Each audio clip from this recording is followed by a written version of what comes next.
pleasure to see you all here today. What a wonderful venue this is. I'm an author, spoken word poet, artist, and teacher. And tonight I'll be performing a collection of spoken word poems that reinforces the importance of creative expression, essentially. So this poem intends to empower voices that are often marginalized, censored, repressed. I believe that as artists we have a collective responsibility to encourage positive action, change, freedom of thought, rather than being inhibited by others, essentially to nurture and harness our individual power. So let's go.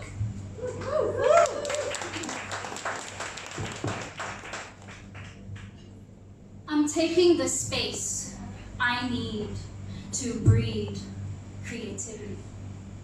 This germination doesn't require your permission to grow and yield. It only relies on unconditioning the conditions that stifles imagination. In fact, I'll do whatever it takes to bend, stretch, and break in all directions just to cultivate chaos in a world that harnesses order, the kind that can't be contained but brews and pushes the boundaries of unraveling, seeding, and piecing of new ideas. After all, don't we all need to nurture madness in order to birth our becoming, spilling seeds of creativity? When my pen bleeds, it cries a euphoric release. This painless push soaks papers full of space into lakes, emptying the heaviest of hearts. I'm ankle deep in midnight ink, wading my way through smudge clouds, blotched moons, and scribbled satin rings that spirals across my page in luminous lines with my every turn, writing the Milky Way.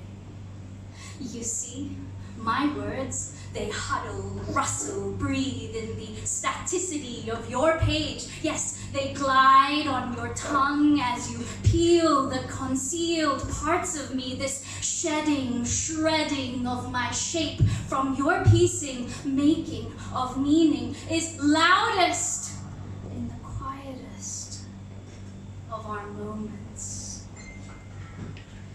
There is an inherent necessity to spill out every letter that bubbles within me, that needs to be molded into words that speak my voice into worlds that find homes in ours, with the hope that these creations spark revelations, sensations, new interpretations that breathe lives of their own, that live beyond me. And that's what's entirely comforting, literary immortality.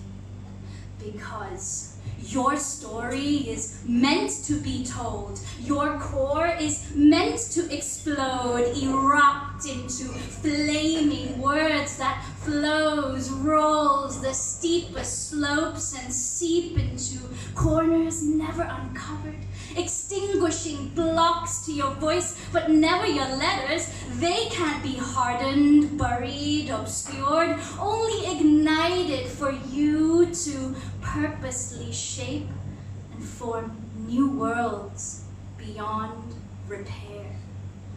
Your fire isn't a hazard.